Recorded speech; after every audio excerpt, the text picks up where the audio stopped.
And what's up, power peoples? Welcome back to Juke Vision. This is first take on Raising Kanan, season 2, episode 7. We had to wait a couple weeks for this one, and it was well worth the wait, because you know things getting good over here in Southside Jamaica, Queens. Let's go ahead and start, right? So, my first thoughts, right, watching Juke at Nicole's grave and then hearing 50 or grown Kanan, doing his narrative and talking about everything, I'm thinking, like, what does Nicole dying, like, what's going to happen from that? Like, people going to drop or people going to die from Nicole dying? And I can't think about, what can happen from Nicole's death back in season 1. I will say this. It's really amazing how different Nicole's father is about Laverne and, the whole situation than Nicole's mom. They're like night and day. They completely different. Now, we go on the next scene, right? We see Lulu and Zisa. We already knew that was going to happen, right? Especially after the last episode ended the way it did. But then we see these Jamaicans ride up in here. And they come through like, what's up? Like, Ras Clyde, Bomba Clyde. Like, it's going down. And I'm going to say, as soon as they say Linton's name, what's the man's name? Linton Manley's name. As soon as they say his name, you can tell Lou recognized that name. Lou know who they talking about, right? So you can see this something serious right here. And then we see, right, when we get to see Kanan, I see Kanan with that rope on. And I'm like, is that Famous's rope? Because that looked like Famous's rope. And I'm just thinking, how did he get Famous's rope around his neck? I mean, did Famous be like, I don't even want that no more. I don't want Freddie to see me with it. Like, he think that's going to make a difference, right? Either Freddie going to step to him about it or he ain't. Which he probably ain't. And it ain't got nothing to do with the rope. So, I'm just saying, those are my thoughts on that. When Marvin asked, like, Sal's son, Marco, right? When he asked him to go ahead and take care of Tony, I'm thinking $5K for the hit? I mean, is that the going rate, or was that the going rate in the 90s? That's how much a life was worth? Because that just seemed like a little. And we talking about the Italians, right? Like the Italians, like the mafia, like they run New Jersey, and he's the son of the Godfather. This is Marco, right? What he gonna do with $5,000? These kids, I'm just saying, like, I don't get it. But and then he's talking about he want to keep his pops out of it too. That's a whole nother thing. I guess we'll talk about that in a second. Then we go, this guy walking up in the restaurant where Cartier and Rock is. I know this guy, Jason Durden. That's my guy right there. I did not know he was about to be in this show. I'm gonna have to hit him up, see maybe if we can talk to him. But whatever. It was awesome seeing him up in here, right? So Jason Durden walking in, he's Tremont Stinson. It was just cool seeing that. And Cartier do kind of chump him off a little bit, I see Rock getting a little, messy. Seemed like that's what I thought when I first saw her. She being a little messy, talking about the insubordination and everything. I mean, he was kind of being a little insubordinate. A little. He was being a little insubordinate. So that was cool seeing that. And look how Paloma answering the door. Like, are you serious? Like, she looking good. She looking inviting. And then he trying to leave, right? And she just pushing her chest out and stopping him from leaving. I mean, come on, really. What 16-year-old boy gonna be able to resist that? Really? Tell me one, okay? It's funny how they came with this Leviticus first ed chapter right after this too, right? Like, they go to Bible study, Sunday school, and hit the verse and chapter on the head. That's just funny. And I'm just still seeing Juke, like, before I'm gonna get into all that, I'm just gonna say, you see you talking about the alternative lifestyles and everything, and you see they hit a nerve with Juke, right? You do see that. And that just brings me back to how this, this new church family she have is gonna be if they ever find out. I know Kenya gonna find out, right? That Juke like girls. I'm thinking Kenya gonna find out. So I'm just wondering how they gonna react to that. And did Juke just give this guy her number, trying to impress her mom still? Is that what that is about? Cause that's a lot, right? Or, is she trying to be straight? Is there something else to this? I'm just trying to figure this out. I knew that Scrap wasn't no snitch. I've been saying that since the beginning. We gonna revisit this and we gonna see that Scrap was not a snitch. Messed up how they did my boy. Knew he wasn't no snitch. I was figuring it was his mom though, cause she was in there. So when he said that there's a CI in there, it was his mom. His mom was the snitch. So Malcolm know that now, and you see he feeling a certain way about getting Scrap knocked off basically for nothing. Cause Scrap didn't even do nothing, even though his mom had to know, right? You got to know you messing with this thing. You got to know you putting your family in danger, especially because Scrap in the game. She got to know she putting him in danger. So there's that.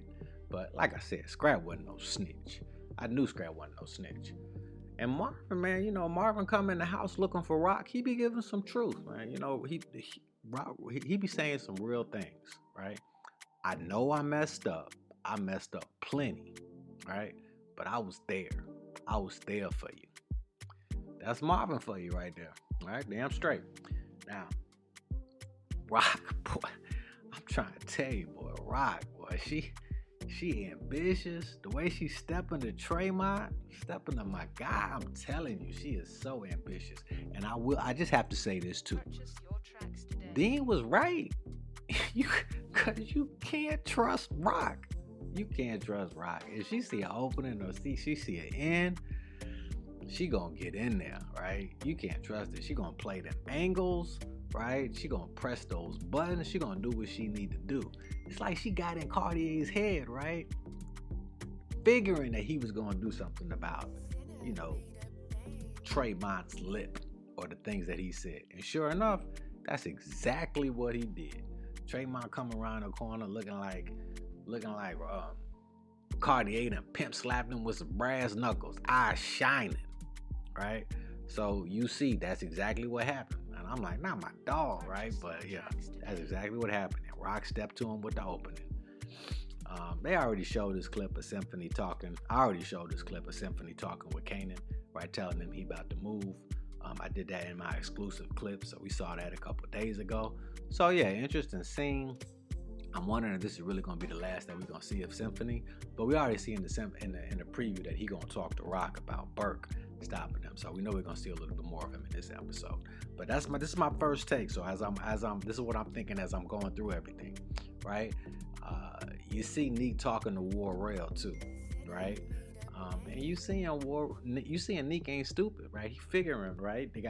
Rock got Raquel with him now in Jersey, right? Neek she know that, she can't trust us. She knows she's trying to knock us out, but she just trying to figure out how to do this, and she biding her time while she trying to figure this out. Neek know this, right? He ain't dumb. And Burke digging up some dirt. Ain't she digging up some dirt. Rock was Malcolm Howard's informant when she was young? Not Rock. She was an informant? Are you serious? Come on, Rock. Don't do it like that. And who is this guy listening? Like, do you see this officer over here listening? Just like, he just ear hustling the whole thing, ain't he? Who is this guy? He gonna tell somebody, I guess, what's going on. And then we go to this restaurant. Juliana looking all fancy. I ain't never seen Juliana looking like that before. Look at Juliana with her cousin, Joaquin, and Rock. They going over the business. And I was thinking, like, because it looked like I see Juliana look at this dude at the door and the guy at the door look at her. And I'm thinking, they got some kind of connection going on? Like, what is this? And then we see that, no, they don't have a connection. That's actually Tremont's guy. That's the Abraham that we was hearing about, right, in the earlier scene with Tremont, right? So Jason Durden is his name, but Tremont doing his research, doing the things that he got to do, right? Figuring out if the Rock stepped with him, he doing what he's supposed to do. So that's what's out. He figuring out what's going on. Now, of course, right, we're not surprised to see Luke take this beat down from the Jamaicans because we saw that in the preview, right? But I don't really care who, what his name is, Lamont is. I don't really care who he is, but it's messed up seeing Luke go out like he went out, right? I don't like to see him Lou getting beat up like that, right? It just don't feel like that should happen, right? So again, we're not surprised. Not Lamont, it's Linton is his name, right? But we're not surprised about, seeing the beat down. But come on, Lulu, you ain't supposed to do that, man. You bigger than that. When Symphony show up at Rock's door, you see how it throw Rock off. Do you see that? Rock, as hard as she is and everything, she got to get herself together right quick. She got to see what's going on. She still got a soft spot for Symphony, right? She really did have some feelings for him. You can see that. And I will say one thing about Symphony. Symphony always kept it a buck. Always, right? And then he always let Rock and her fam know when there was somebody around that they couldn't trust. He was always straight up about everything, for real. It's wild, though, how Rock be, man. Rock be flirting. She be just so girly, right? But then when it comes down, like when some business is mentioned, or when some things are, talked about regarding the police or things like that, she switch up in a heartbeat. She switch up and she turned to a whole different person. Just turned cold, right? You just see it. I mean, she a cold one now. She a cold one. And we see Renee making these moves on Marvin, right? We already knew she was feeling it, right? But it's interesting, right? It don't seem like he would even be pursuing it if she wasn't pushing it. If she wasn't pushing it on him, he probably wouldn't even be. It don't even seem like he would be pursuing it. But that's cool. Let's see how that turns out. Palomar cougar, ain't she? Like, wow. And then Kanan walked in on them. I was like, whoa. I thought Kanan was going to be able to have both of them maybe for a little while, but that ain't going to happen no time soon. And I knew Kanan already knew her mom was like that at the first meeting. I could tell by the way she was looking at it. She was looking at it like she was some competition. So I could tell. But that, Palomar, heartless. Like, I had no idea. She don't even flinch when Kanan throw that milk carton. Like, I know she ain't gonna hit me. Right? She don't even flinch, boy. Kanan messing with an animal. You better know. I'm just trying to tell you. I don't know, y'all. I get, like, Lulu and Rock, like, they ain't on the same page. I understand, right? They ain't seeing eye to eye. I even get that, he just got some money from her with the mixing board. He just asked her for some money. So he don't want to go ask her again for some money. He know he gonna have to hear her mouth, but I still think he probably should have stepped. He probably should have just stepped to her instead of stepping to Cartier about that money. I mean, what they say, better the devil you know than the devil you don't. And now Cartier got 25% of that label. That's all I'm saying, all right? I think he probably should have just went to his sister, because this don't look right. And I don't even know why this Italian guy is still alive. And then they got him on another hit too. I mean, right, this is not, right, Sal, right? This is Marco. But as much problems as they gave him on the hit before, right? I mean, the other hitman talking about he don't like it. Sal Baselli talking about he don't like it. They must not have not liked it that much, because I thought they would have knocked him off. Not that he on another hit. This clown right here, I don't understand it, right? The way this man messes up. But we see him back, right? And we're gonna see how this turns out. And then Juke actually go out with old boy. Like, wow, I can't believe it. I didn't expect that. Looked like she having a good time and everything too. So, that was pretty interesting right there. She kissing him, and I'm like, she look like she like it. So I'm just kind of wondering, maybe she like dudes too. Maybe, I don't know. Maybe she don't know either. I don't know.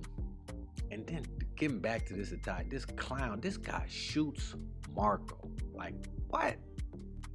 That's a twist. I didn't expect that. I didn't see that coming, right? How did this guy ever become a hitman for the mafia? How did that even happen, right? I don't even get that, right? And I'm thinking about Marvin too, because he don't be meaning to, but at the end of the day, right?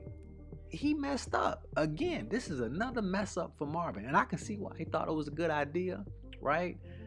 He said it would have been hard for him to go into that area without everybody looking at him. It wasn't even on him to try to keep it away from Sal. Like, he wasn't trying to keep it from Sal. That was Marco that wanted to keep it away from Sal. He wasn't trying to do that. He probably would have paid whoever, whatever about it.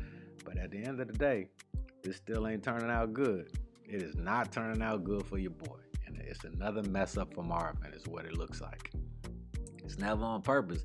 He just got to think it through a little better, right? And be prepared for that worst case scenario, because it seems like that's what he get a lot, the worst case scenario.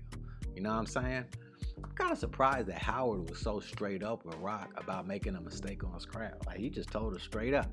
And then the thing about it is, I mean, I guess he ain't got nothing to lose, but he ain't even mentioned that, you know, Rock's mom, I mean, Scrap's mom was the snitch. I mean, I get Scrap's mom ain't no threat to Rock, so she don't even know that, but at least she would have a better understanding of why he made the mistake in the first place. But I guess they really don't care what each other thinks, what the other one thinks about them. Like, he don't care what Rock think about him, and Rock don't care what he think about her. So that's just what it is. I will say this about Bert: she gonna be a problem, or someone gonna solve her before she becomes a problem. I know this, one or the other, because she digging. And they done put some unexpected twists and turns up in here. Even, you know, I was thinking that Rock was gonna find out about Palomar, but I didn't think it was gonna be like that. Corinne just ran up to him, just telling on Kanan. Ran up to her. Rock, let me tell you what Kanan did. Like, quick like that. I didn't expect that.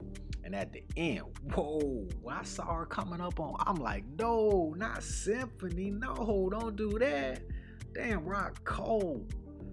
I guess she ain't that cold. Like I said, I knew she had a soft spot for Symphony.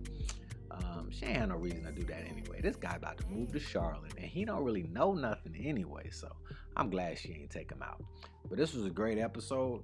Stay tuned. We're going to talk about this preview, because I know y'all saw that preview and y'all was feeling that, or if you didn't, I'm going to tell you a little bit about that. So we're going to drop that, talk about that a little. Again, thank you for watching. Leave your comments. Tell me what you thought about this. I love to hear what you have to say. Again, thanks for watching. This is Juke Vision. We out.